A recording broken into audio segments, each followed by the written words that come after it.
All right. Hello, everyone. Let's start this off. So, you guys asked, I'm about to answer. I will warn you, some of them will get probably deep. It won't be on purpose. I'll just stumble into it by accident. So, just be warned.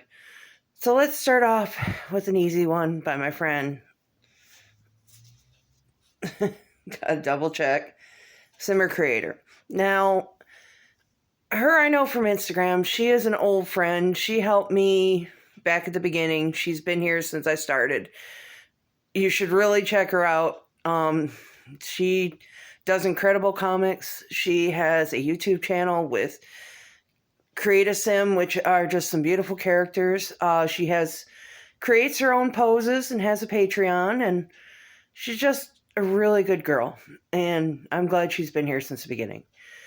And Simmer Creator, the rest of these ladies are from my Twitter channel, which if you ever get on Twitter, come on over because we are like the crazy aunties you didn't know you needed. So come look us up. Anyways, to get to her question, my hobbies. Well, I know you said besides Sims. Sims are really more of a passion. It's more of a chance to take my creativity out. But hobby-wise, you've already seen one of them over on Instagram. I love to read tarot. That's my thing. I don't do it on video because I'm not comfortable enough to read for other people, and I really don't have enough different types of tarot decks to do it. I just have the two, and my main one I don't like to use for other people because it's my personal one, and you know how it is. They're just set to you. But besides that, I'm an avid reader.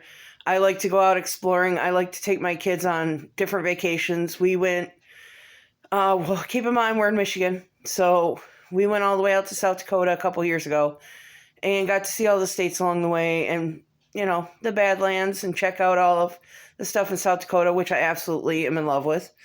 And we're hoping to go south. That's one of our things. But we like to travel. We like to check out haunted. We like to check out abandoned buildings. We're ghost town people. That's why what I love about Michigan. There's gorgeous ghost towns up in our upper part.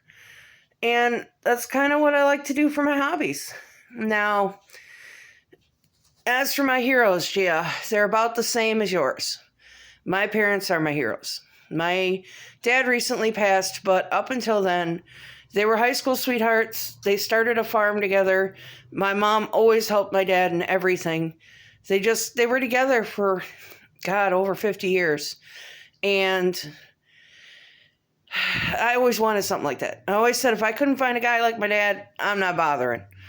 And, it's just they worked their butts off to raise 4 kids on farm money. And yeah, we had beef cattle, but in those days, beef wasn't worth what it is now. Oh my God, my dad would be rich right now. But yeah, that was my life, watching my mom try to make us clothes and doing the hand-me-down thing. But it was all right because, we were all together. We didn't have all the gadgets and everything. We were always outside. We were always doing stuff.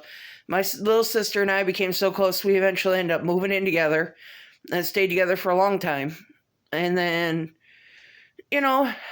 we've always been a close family. So that's kind of my heroes. I mean, they made so much out of so little. I mean, we sold fruit on the side of the road. My very first job was like when I was 6 years old. My older sister took me to the fruit stands, and I'd stay there with her while she sold. And I just did it all the way up through high school and everything. So yeah, they made a lot out of nothing, and I appreciate them for it. Now, for my life advice. Well, deeds, my life advice is trust your gut. If something doesn't seem right or someone doesn't seem right, get the heck away from them. If your intuition tells you that you're going to do something with your life, that you're going to do this or you're going to do that, trust it.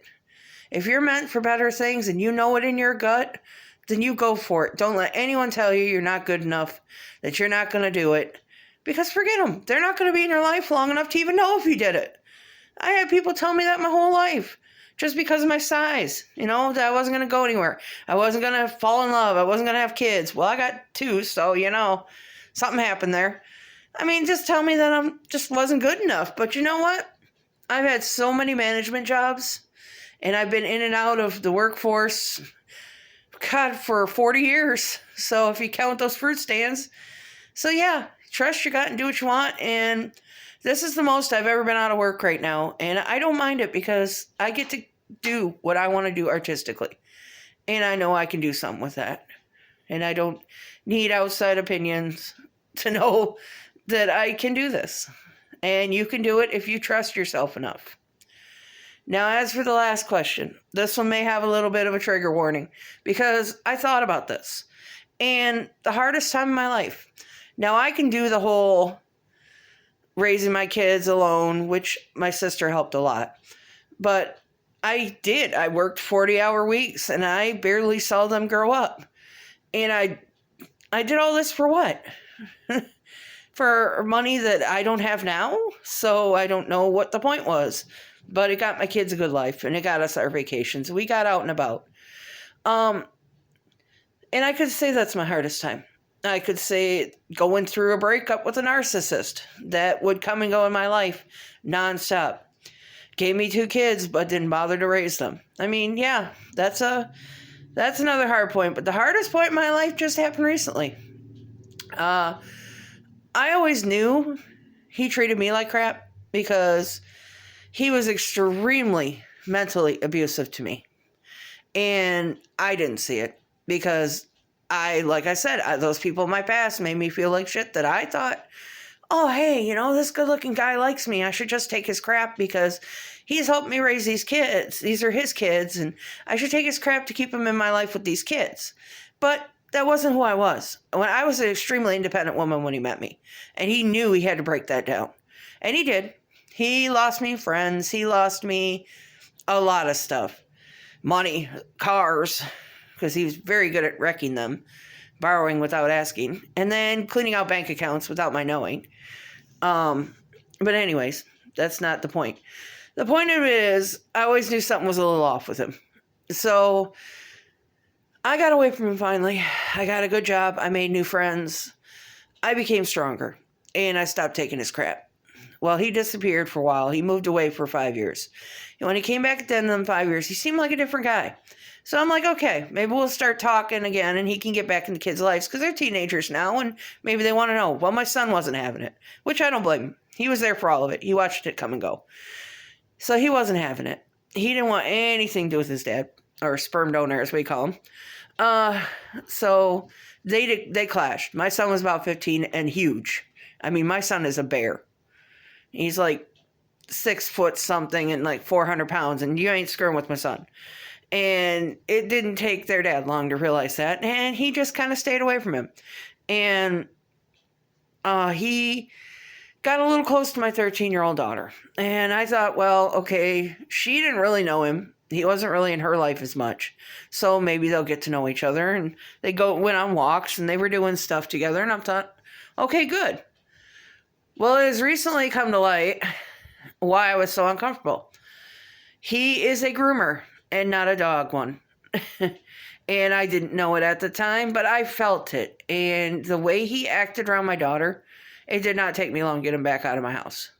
I just didn't like it. She was uncomfortable. She came to me and said, hey, Mom, I don't like the way he acts around me. And he was waking her up in the middle of the night and taking her for walks at 2 a.m, knowing full well that I was passed out on something he had slipped in my drink and didn't even know it. And I found this out later. My daughter was too scared to tell me. She thought it was okay. She thought it was all right to go for walks with Daddy because, he's her dad. She should trust him. So, yeah, I put a thing on that. That was enough of that bullshit. And he got the heck out of my house. But the problem is he went on to get a 13-year-old girl pregnant twice. But there is a good ending to this story. His ass is sitting in prison now. So yeah, okay, there's way more than you wanted to probably know about my life. But don't feel sorry for me. Don't, yeah, he was abusive. But I got over it. And every part of everything that has ever happened in my life has made me who I am today. And I'm not going to hate on any of it. So don't think that I'm upset or that I'm sad. I am an empath, so I feel things a little bit stronger. But I know how to deal. I've been doing it for 45 years. So I appreciate every one of you who stopped by to ask me a question. And I appreciate every one of you for being in my life, because you all are some of the sweetest people that I've gotten to know ever in my life. I've made better friends on Twitter and Instagram than I can find in my own dang town. And I appreciate every one of you. I love all of you. So thanks for stopping by and giving me the time to ramble. And, hope I didn't bore you halfway through. All right. Thanks.